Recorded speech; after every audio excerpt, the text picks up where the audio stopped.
Alright guys, take a look at this. This is demo day for Ducati, the first ever Ducatis that I've ever ridden. These are the 2023 DesertX motorcycle. Pretty awesome. Pretty awesome. Alright. Good guide. Put it on the mode setting, it's in touring. We'll just leave it there. There's 6 modes, but okay. Just ride, that's all you need. Okay. Okay. Alright. Thanks. Alright, so first impression. This thing is pretty tall. This thing is pretty tall. Alright, let's see if I can turn this thing on. Ooh, nice. Interesting mirrors. Not really bowed out a whole lot. Where almost seems like you can't see too much in those mirrors. The mirrors are kind of deceiving though, because a lot of times you get out on the highway and what you think are really bad mirrors sitting in the parking lot are actually really good mirrors once you get out on the highway. So, and it looks like we are good to go. This time I'm going out with a group. Look at all these bikes. a lot of different people giving demo rides out here. This is the Overland Expo in Loveland, Colorado. So I'm actually 6'4", and this is a pretty tall bike actually. All right, we are ready to go. All right. Let me see if I get the clutch going here. All right, let me get used to this crazy bike. Wow. All right, I got it. I got it. Wow. All right, I am in the dust belt back here. All right, so it was a little bit kind of crazy taking off on this thing. Little bit crazy. Wow. It's very, I'd say, kind of twitchy in the front end. Definitely a different bike, that's for sure. All right, so wow, that was kind of a rough start to this bike. It kind of was kind of unexpected. Feels like a really light bike, a really tall, light bike that is really easily flickable, I guess you could say. This is pretty wild. All right, so they said first and second gear are kind of like crawler gears. So, let me get used to this bike. The back brakes are really sensitive. Pretty nice, pretty nice. I'm getting used to it. I'd say it's kind of hard to get used to at first, but just the first little bit was kind of hard, all the controls and everything. But now that I've been riding just for a minute, definitely different. I can't remember the last time I rode a bike like this. I've been riding a lot of cruisers, and this is definitely different than a cruiser. All right, so let's see here.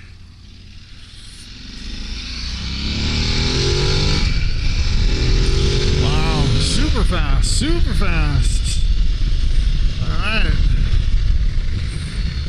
Interesting. All right, so back brakes, really nice. Front brakes. All right, let me try the front brakes up here a little bit.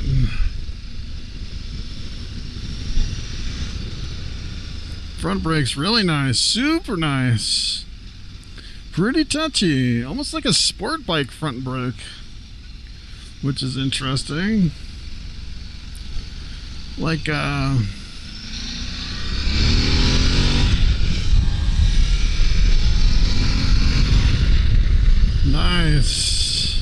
super nice. Lots of acceleration. Doesn't feel like I could really lift up the front end on this thing, but it definitely has a lot of power. Of course, I think I'm in road mode. You can switch to different modes. I think I'm in touring mode, so probably not the most aggressive mode.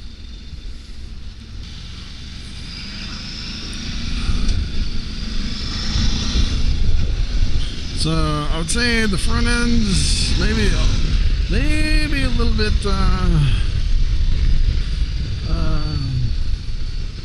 maybe a little bit twitchy, I'd say, maybe.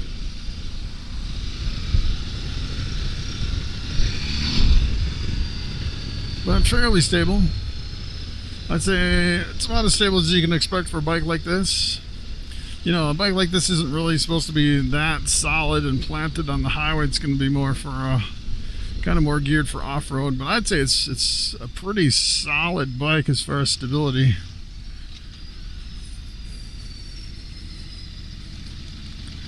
Chain driven. I can actually hear the chain kind of going around, which is interesting.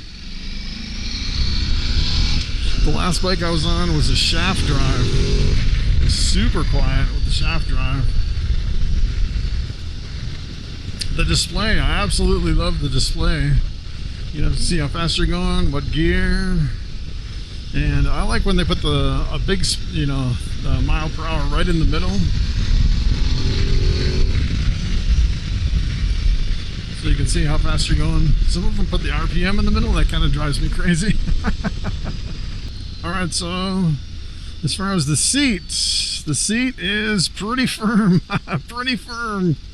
I'd say this isn't definitely not an all-day seat, and it's definitely a fun seat. It's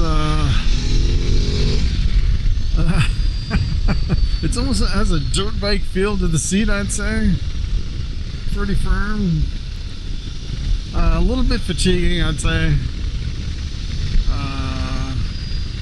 I'd say maybe an hour and a half seat. After an hour and a half, you might want to get off this seat. All right, let's see if I can keep up with everybody.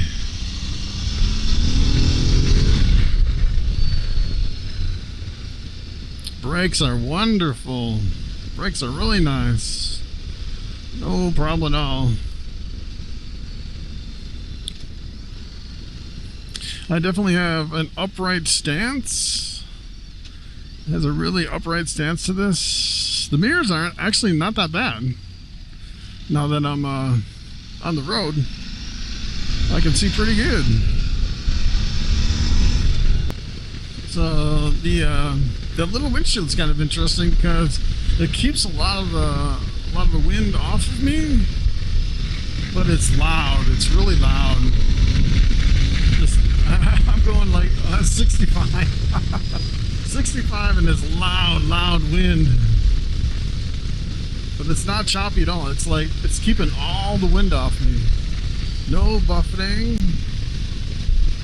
I don't even think there's any wind on my helmet at all. There's a little bit of wind going in my jacket and the top of my jacket. None really going up my arms. I think it's these the hand guards that keep the wind from going up your arms, which is nice because every now and then I'll get a bug up my sleeve.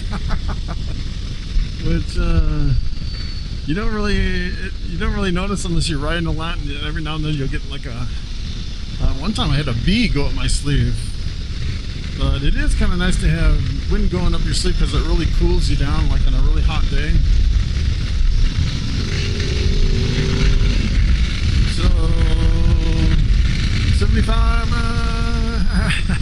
All right, so I got up to 75. This is interesting. It's 6 gear, and I was at about 5,500 RPM, so pretty wound. I mean, you could do the highway, but I'd say it's a little bit buzzy in the handlebars. Not too bad. Not as bad as like the African Twin, the Honda African Twin. That thing was like super buzzy in the handlebars. This one you could feel a little bit of engine vibration, but of course, you know, at higher RPM, you kind of expect that. So I'd say like going like 45, it's not buzzy at all. But if you're doing like highway, like 80, 85 miles an hour on the highway, the buzziness in the handlebars might bother you just because of the gearing and the RPM. But not too bad. Wow. That wind is loud, really loud.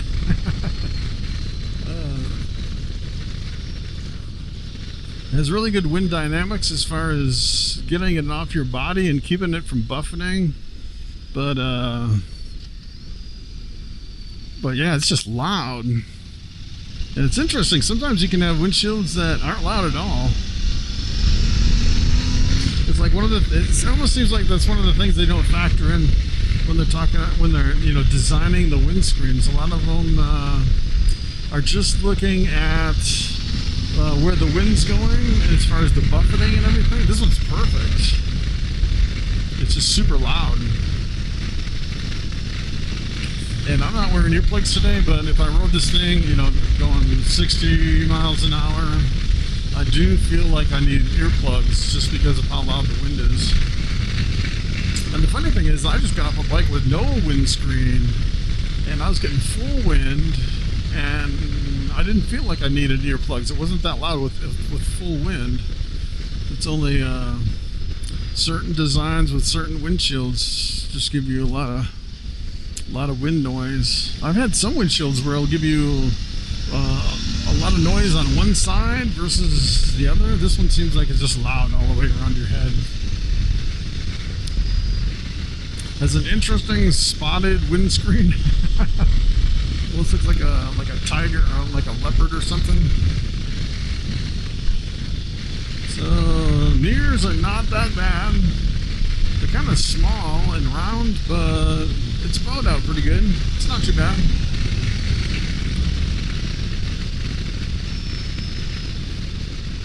I say now that we've been going for about 20 minutes, yeah, the seat's pretty fatiguing. I still have a very upright position. That windshield definitely takes all the pressure off your, all the wind pressure off pretty much your whole body. Not feeling a lot of wind fatigue on this thing.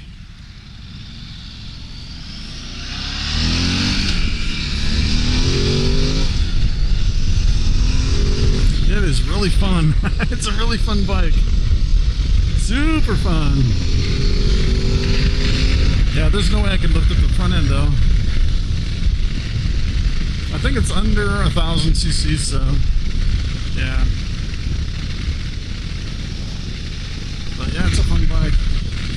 As far as the heat, there is almost zero heat coming from this bike off my legs. Some of these bikes really put on a lot of heat on your legs when you're driving down the road, like sweating you out. This one, there's virtually zero heat coming off this, which is really surprising.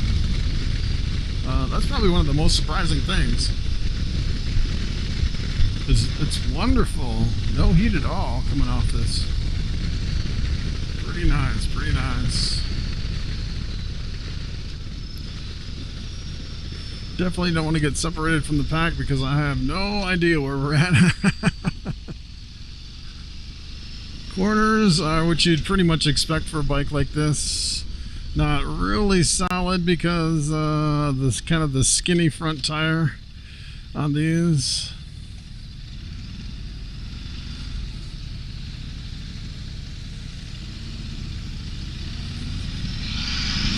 But most of the bikes like this are pretty much all the same as far as the stability, so nothing really unexpected. This one does have the quick shift, so you don't have to pull in the clutch. I don't know why.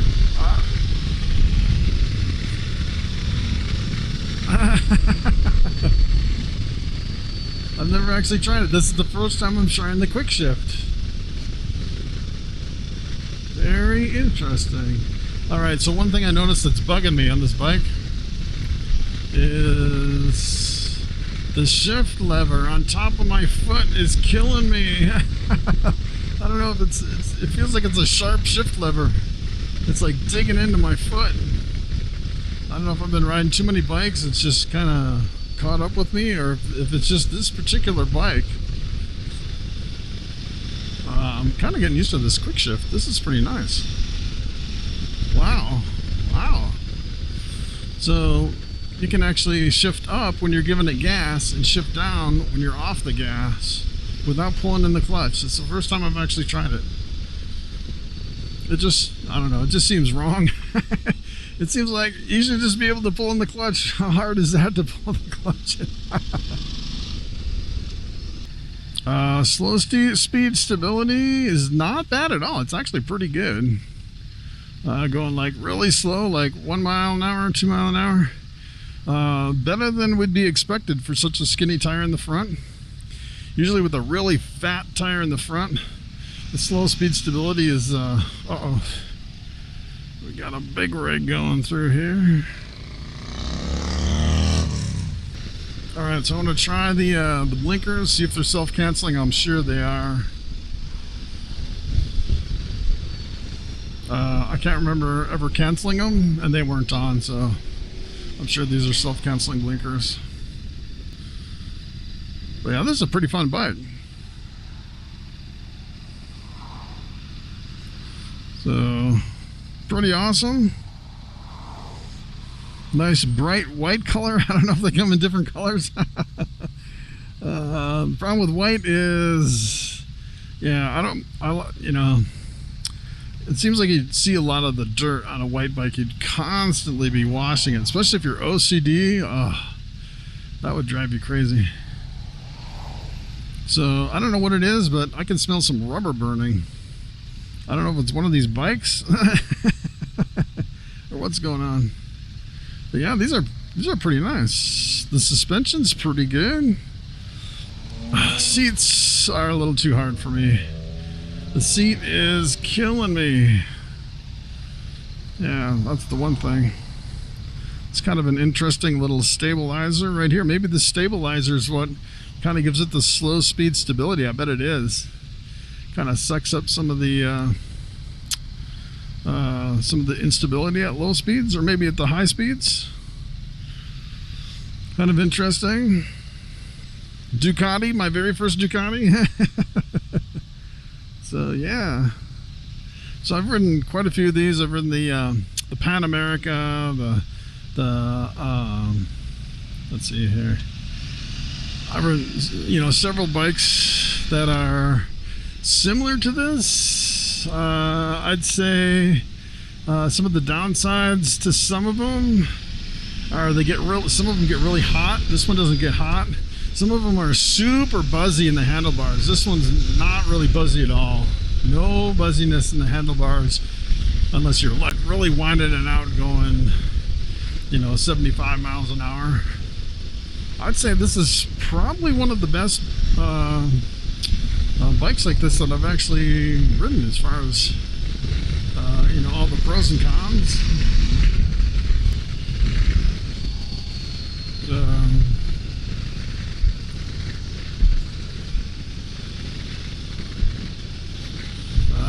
One thing you have to take into consideration too is the price. I'm not sure what the price of this one is.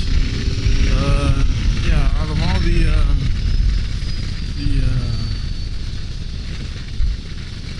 I guess you call them like a sport performance bike, on-road, off-road, enduro. I don't know, whatever they call this kind of a bike anymore. It seems like over the years they keep changing the name of these bikes. The other thing, so, you know, of course no bike is perfect, but the two things that really bother me with this bike is the seat and the shifter. Kind of digs into my foot a little bit. Seems like the shifter could be like a bigger bar or something, so it doesn't dig into your foot so much. But yeah, pretty nice, pretty nice.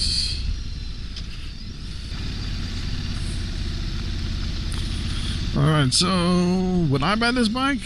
I might buy this bike, depending on the price. Maybe. I actually live up in the mountains, and there's some places I can't get to with my car, or I actually have a cruiser motorcycle. I can't get there with that one either. And I've been thinking about getting something like this to kind of go, you know, off-road a little bit. And this would be perfect, something like this.